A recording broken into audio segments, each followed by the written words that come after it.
What's up, guys? Your boy, 22K13. Gonna talk about 11 problems nobody wants to admit about WWE NXT. This comes from WhatCulture.com. WWE NXT has been one of the success stories of 2015, with the peak being SummerSlam weekend wherein the brand sold out Brooklyn Barclays Center and had a Match of the Year contender with Sasha Banks vs. Bayley. Long before that, fans had been singing NXT praises, but that was the weekend when commercial viability really arrived. Not long afterward, an international tour of the UK was announced, and it felt as if the brand really had made it. But scratch below the surface, and there are a range of problems that fans don't want to admit. People are blinded by fandom of NXT refreshing style and the way it has redefined women's wrestling. But far from being the future of WWE, is it in fact headed for a crash. Number 11. High cost for a limited return.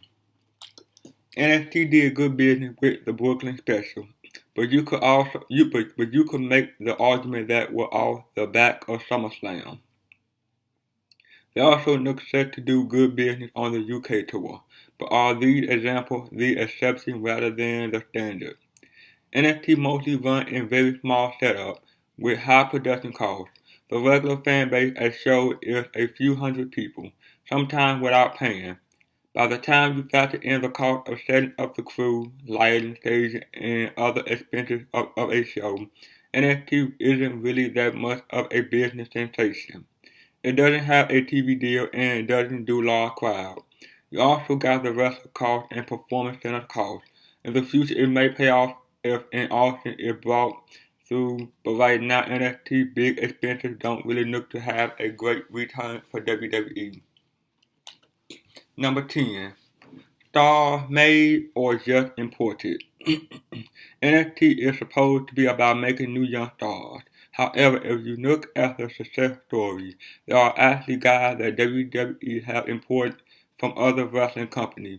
It is the old WCW trick of just signing talent rather than making them. Furthermore, a lot of those signing aren't even that young.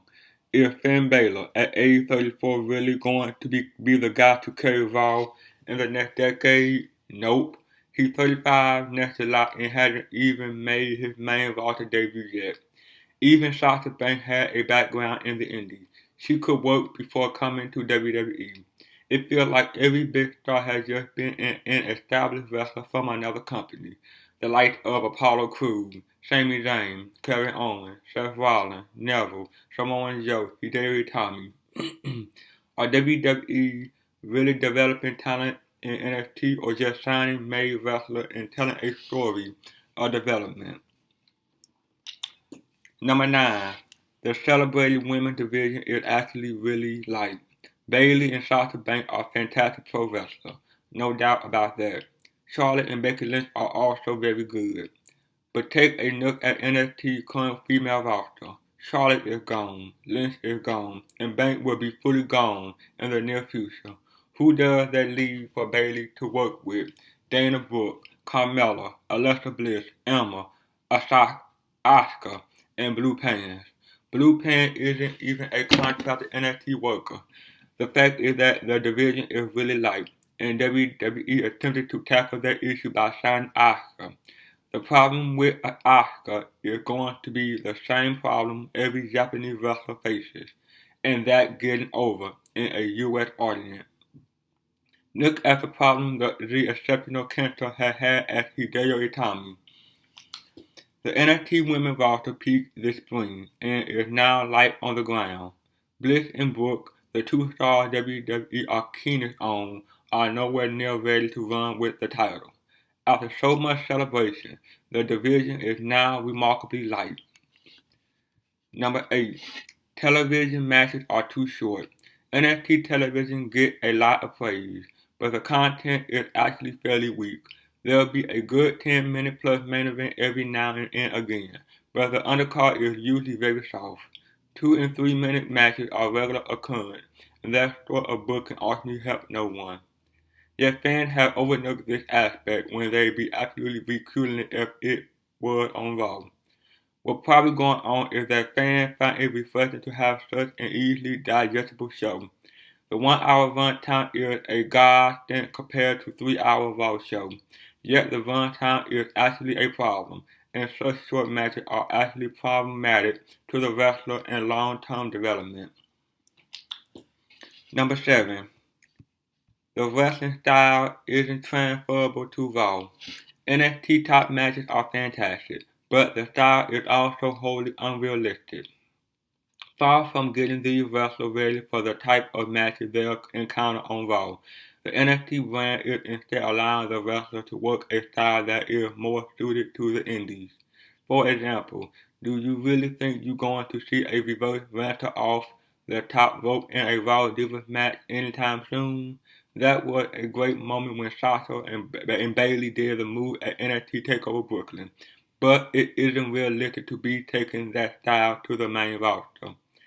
As such, there's a problem where NXT wrestlers are going to look superb on the NXT show and they seem typical on the main roster.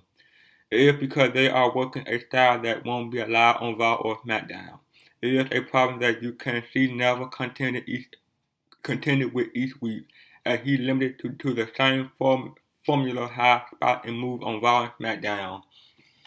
It isn't the same guy who was so sensational in NXT because he doesn't have the same stylistic opportunity.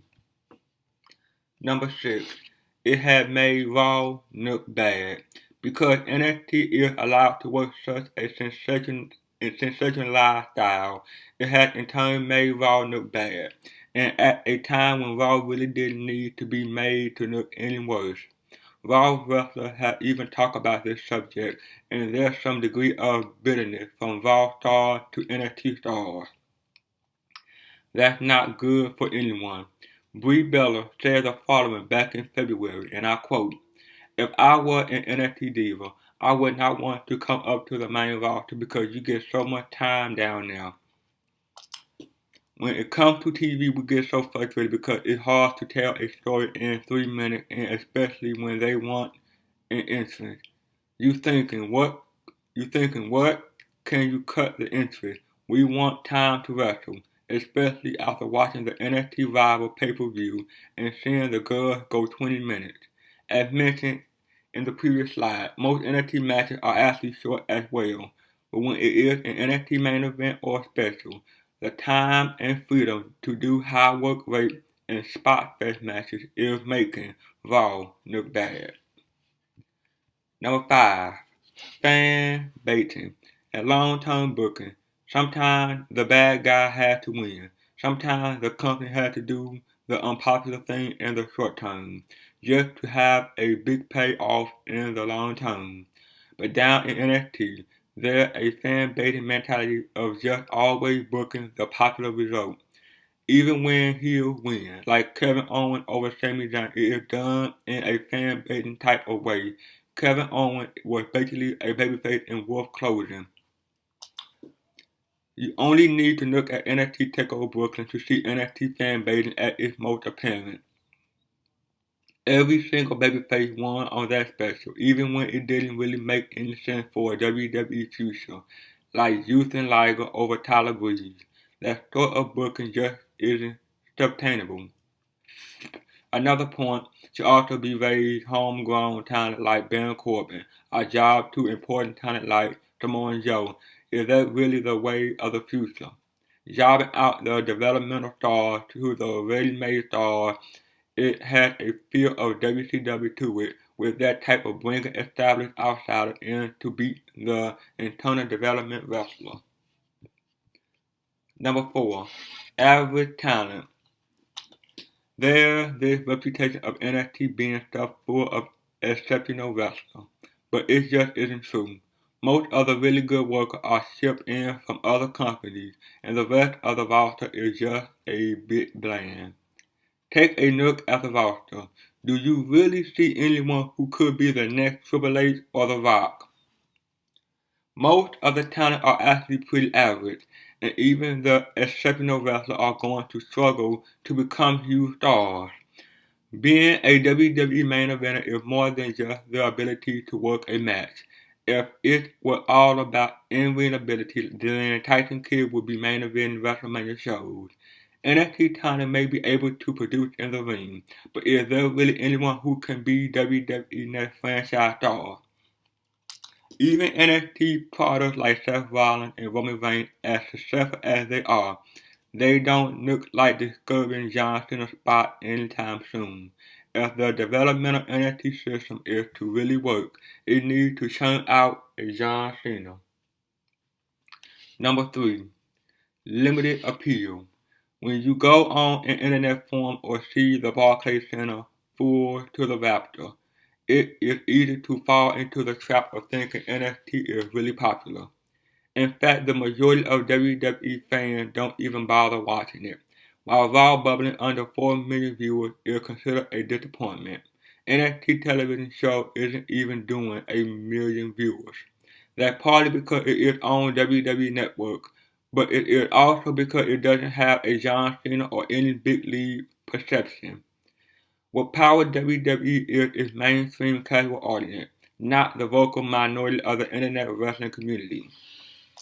All the noise about NXT is exactly that, noise.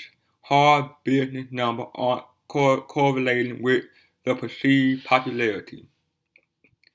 Number 2. Top stars are jumping ship. NXT is a ticking time bomb, in which its success is ultimately going to be its downfall. Just look at the success story of the first half of 2015. Kevin Owens, Charlotte, Sasha Banks. Where are they now? Over on Raw. It is a cannibalistic effect, in which NXT stars get over and then leave the brand.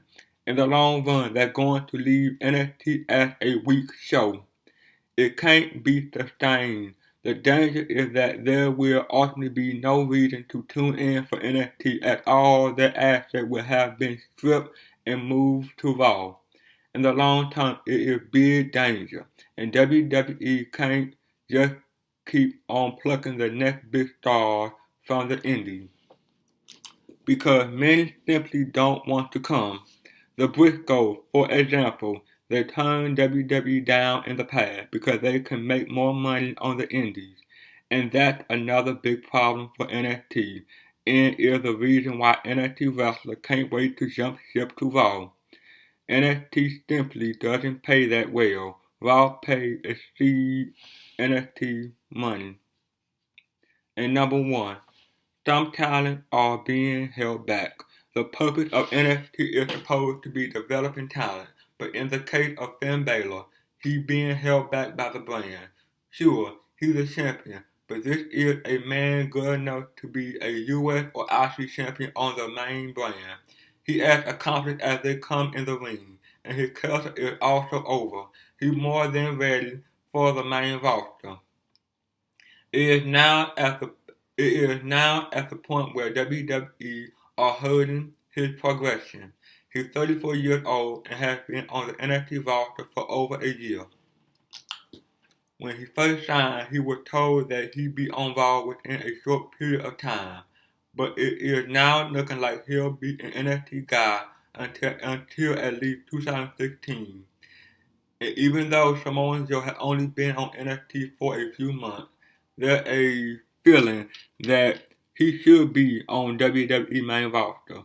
What world do we live in where Braun Strowman bypasses NXT and goes straight to a rumor Raw feud with The Undertaker, but Samoa Joe is hidden away on small shows in NXT?